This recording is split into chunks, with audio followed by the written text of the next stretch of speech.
accepted in the Muslim world. The Civil Rights Act. I have come here tonight.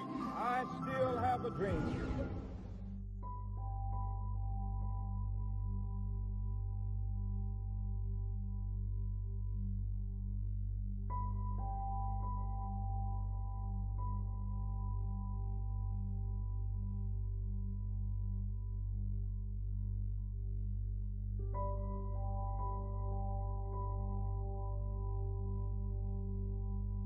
There have been some who have questioned why we're doing this training and why we're doing it now.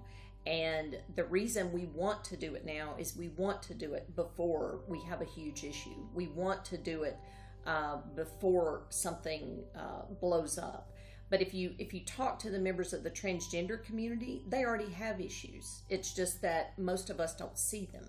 Working with the trans community, I know that confrontations do occur, and there has been some instances also of violence against trans community, and we want to make sure that the law enforcement agencies are equipped to respond to those situations.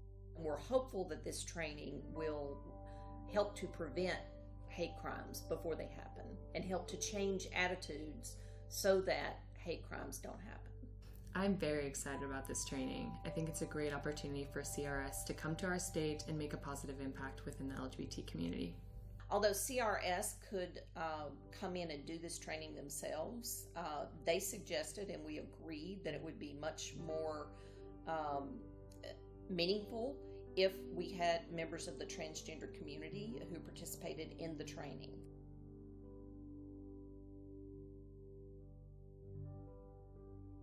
You know, I lost my job. I was outed. I was in the closet, deep in the closet. I was outed, lost my job. I was battalion chief. I've been with that department for 18 years.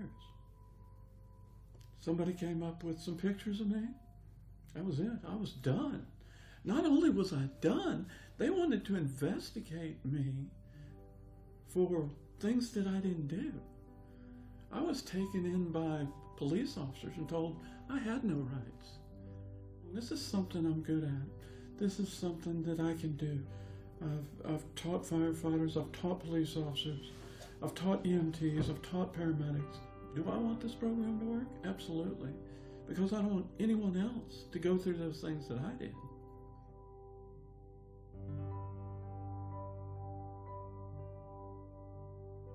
Well, I've started my transition 3 years ago, and I'm kind of a late bloomer. I'm 53 now, so I didn't start my transition until I was 50. I'm very excited about taking part in the training. I think it's important that they can interact with a transgender person and they can see a real live person that has the experience and that their information is coming from someone that knows the information and lives the information. I believe that law enforcement officers can benefit from this training because it's a very good way to break that barrier between the police officers and the transgender community.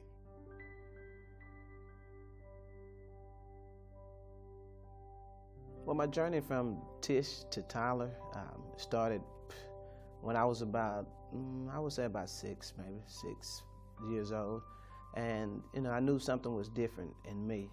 I felt that it was important to take part in the training because they were interested in making sure that we were not discriminated against.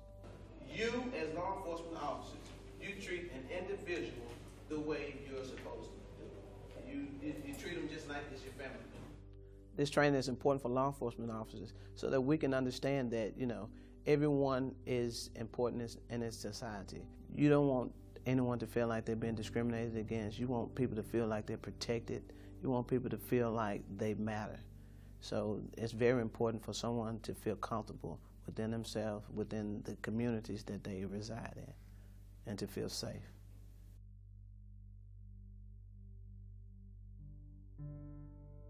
My son is transgender, and I want him to be safe. He was born Michelle, a female, and really from 7 years old on did not fit the typical female stereotypes. Would not play with dolls, would not wear the color pink, would just cry if you put a bow in her hair.